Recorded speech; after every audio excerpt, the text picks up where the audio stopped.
দৌলতদিয়া ফেরিঘাটে আবারও পল্টন থেকে বাস নদীতে, চালক ও হেলপার উদ্ধার, যাত্রীদের কেউ হতাহত হয়নি।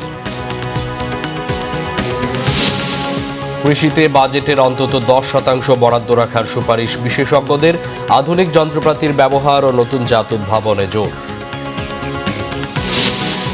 রাশিয়া ইউক্রেন যুদ্ধ বন্ধে সরাসরি আলোচনায় বসতে পুতিনকে খোলা চিঠি জেলেনস্কির, রাশিয়ার ইতিবাচক সাড়া।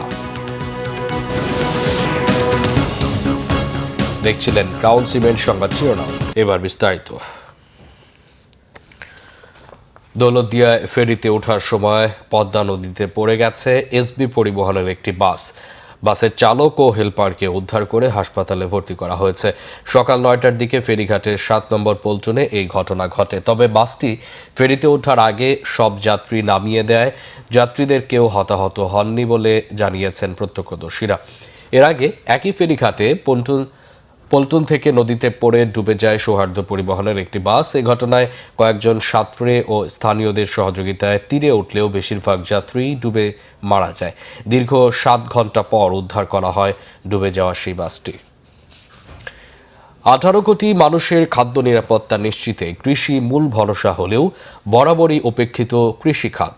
প্রতি বছর টাকার অঙ্কে বাজেট বাড়লেও মোট বাজেটের তুলনায় বরাদ্দ নেমেছে 6% ঘরে। সরকার এবার কৃষক কার্ড বিতরণ সহ খাতটির উন্নয়নে বিশেষ নজর দিলেও বিশেষজ্ঞরা বলছেন টেকসই কৃষির জন্য জরুরি আধুনিক যন্ত্রপাতির ব্যবহার ও নতুন জাত উদ্ভাবন। কৃষি গবেষণাতেও দিতে হবে বাড়তি বিনিয়োগ। এজন্য কৃষিতে বাজেটের অন্তত 10% বরাদ্দ রাখার সুপারিশ বিশেষজ্ঞদের। জিয়াউল হক সবুজের রিপোর্ট। দেশের খাদ্য নিরাপত্তা নিশ্চিতের পাশাপাশি গ্রামীণ অর্থনীতিকে চাঙ্গা রাখতে কৃষির ভূমিকা অপরিসীম। কিন্তু প্রবৃদ্ধিতে 11% ভূমিকা রাখা এই খাতটি বরাবরই বাজেটে থেকেছে অবহেলিত। উচ্চ মূল্যস্ফীতি নিয়ন্ত্রণে সরকারের নজর এবার উৎপাদন সক্ষমতা বাড়ানোর দিকে। আর তাই নির্বাচনী প্রতিশ্রুতি বাস্তবায়নের অংশ হিসেবে কৃষি বাজেটের বরাদ্দ বাড়াচ্ছে সরকার। কৃষক কার্ডের জন্যও থাকছে প্রায় 1,500 কোটি টাকার বরাদ্দ। খাদ্য নিরাপত্তা বিধান করার জন্য আমাদের কৃষিতে যে এখন আধুনিকায়ন হচ্ছে সেটা নিশ্চয়তা বিধান করতে হবে। কৃষির সাথে শিল্পের যে অগ্রপশ্চাৎ সংযোগ সেটাকে শক্তিশালী করতে হবে। কৃষির সাথে আমরা এখনো বৈশ্বিক বাজারকে ওইভাবে সম্পৃক্ত করতে পারিনি। আমি আমদানি করে আমি বিভিন্ন ধরনের ট্রাক্টর হারভেস্টার আনছি বৈশ্বিক দাম দিয়ে, কিন্তু আমি রপ্তানি করার সুযোগ দিতে পারছি না। কৃষিকে আমাকে অভ্যন্তরীণ দামের উপরে নির্ভর করতে হচ্ছে। এই জায়গাটা থেকে তো আমাদের বেরিয়ে আসতে হবে। বিশ্লেষকরা বলছেন কৃষিতে বিনিয়োগ বা ভর্তুকি বাড়ালেই শুধু হবে না, জোর দিতে হবে কৃত্রিম বুদ্ধিমত্তা ভিত্তিক প্রযুক্তি ব্যবহারের উপর। এখন রিসার্চ তো অনেক অ্যাডভান্স, মলিকুলার রিসার্চ করে অনেক ভালো ভালো ভ্যারাইটি করা যায়, যে সব ভ্যারাইটিগুলো পানি সহনশীল হতে পারে, সল্ট সহনশীল হতে পারে, তাপ সহ্য করতে পারে। এরকম ভ্যারাইটি কিন্তু আমাদেরকে কুইক আনতে হবে। এমন একটা পদ্ধতিতে রিসার্চ করতে হবে, প্রাইভেট সেক্টরকে এনগেজ করতে হবে, পাবলিক সেক্টরকে এনগেজ করতে হবে, বাজেটে প্রভিশন করতে হবে যে থোক বরাদ্দ থাকলো প্রাইভেট সেক্টরের রিসার্চ ক্যাপাসিটি বাড়ানোর জন্য, সেটা নিয়ে প্রাইভেট সেক্টর কাজ করবে এবং তারা কিন্তু খুব ফ্রিকুয়েন্ট 3 থেকে 5 বছরের মধ্যে নতুন নতুন জাত উদ্ভাবন করবে এবং মাঠে এই সমস্ত জাত নিয়ে যাবে। খরা বা বন্যায় যাতে ফসল নষ্ট না হয় সেজন্য খাদ্য সংরক্ষণে জোর দেওয়ার পাশাপাশি ফলন দ্রুত ঘরে তোলার দিকে নজর দেওয়ার তাগিদ বিশেষজ্ঞদের। 30 থেকে 40% ফসল ওয়েস্টেজ হয়, এই ওয়েস্টেজ কমাতে হবে। আমাদের দেশে যে সাবসিডি যন্ত্রপাতিগুলো আছে চাষ করার জন্য, ইরিগেশনের জন্য, তারপরে ধান লাগানোর জন্য, মাড়াই করার জন্য, আলু লাগানো তোলার জন্য, এরকম সর্বক্ষেত্রে এই যন্ত্রপাতিগুলো কিন্তু সাবসিডিতে কিন্তু সরবরাহ করতে হবে। তাহলে কী হবে, একদিকে কস্ট অফ প্রোডাকশন খামারের কমবে, আর একদিকে এই যে আমাদের হাওড়ে যে ঝামেলাটা হলো, যদি আমাদের রেডি যন্ত্র থাকতো, 1000-2000 কম্বাইন হারভেস্টার থাকতো, তাহলে কিন্তু 1-2 দিনের মধ্যে কিন্তু ফসলটা কেটে তুলতে পারতো। মোট জনশক্তির প্রায় 40% কাজ করা কৃষি খাতের পরিকল্পিত উন্নয়নে গবেষণায় বরাদ্দ বাড়ানোর তাগিদ দেন বিশেষজ্ঞরা। জিয়াউল হক সবুজ, বাংলাভিশন, ঢাকা। ঢাকা সহ দেশের 8 অঞ্চলের উপর দিয়ে বৃষ্টি বা বজ্রবৃষ্টি সহ অস্থায়ীভাবে ঝোড়ো হাওয়া বয়ে যেতে পারে বলে আবহাওয়া অফিসের পূর্বাভাসে বলা হয়েছে। ভোর 5টা থেকে দুপুর 1টা পর্যন্ত আবহাওয়া অধিদপ্তরের ঝড় সতর্কীকরণ কেন্দ্রের পূর্বাভাসে এই তথ্য জানানো হয়। এতে বলা হয় ঢাকা, ফরিদপুর, যশোর, কুষ্টিয়া, খুলনা, টাঙ্গাইল, ময়মনসিংহ ও সিলেট অঞ্চলের উপর দিয়ে পশ্চিম অথবা উত্তর পশ্চিম দিক থেকে ঘন্টায় 45 থেকে 60 কিলোমিটার বেগে বৃষ্টি বা বজ্রবৃষ্টি সহ অস্থায়ীভাবে ঝোড়ো হাওয়া বয়ে যেতে পারে। সেই সঙ্গে দেশের কোথাও কোথাও মাঝারি থেকে ভারী বর্ষণও হতে পারে। এ সময় চলমান তাপপ্রবাহ কিছু কিছু এলাকায় প্রশমিত হতে পারে। এছাড়া সারা দেশে দিনে ও রাতের তাপমাত্রা সামান্য কমতে পারে। পূর্বাভাসে সংশ্লিষ্ট এলাকার নদীবন্দরকে 1 নম্বর সতর্ক সংকেত দেখাতে বলা হয়েছে। চাঁপাইনবাবগঞ্জের বাঙ্গাবাড়ি সীমান্তের শূন্য রেখায় পুশিন চেষ্টাকে কেন্দ্র করে এখনও চরম উত্তেজনা বিরাজ করছে। বিজিবি ও স্থানীয়রা জানান, এই ঘটনায় জনবল বৃদ্ধি সহ সীমান্তে তৎপরতা বাড়ানো হয়েছে। নজরদারি বাড়াতে পরীক্ষা খননও শুরু করা হয়েছে। সীমান্তে উত্তেজনাকর পরিস্থিতি থাকায় জনসাধারণকে সচেতন করতে মাইকিং করা হচ্ছে।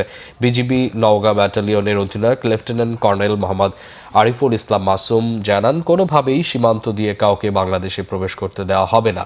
এর আগে বুধবার ভোর 3টার দিকে গোমস্তাপুর উপজেলার বাঙ্গাবাড়ি ইউনিয়নের সীমান্তে 10 নারী সহ 12 জন পুরুষ এবং 6 জন শিশুকে পুশিনের চেষ্টা চালায় বিএসএফ।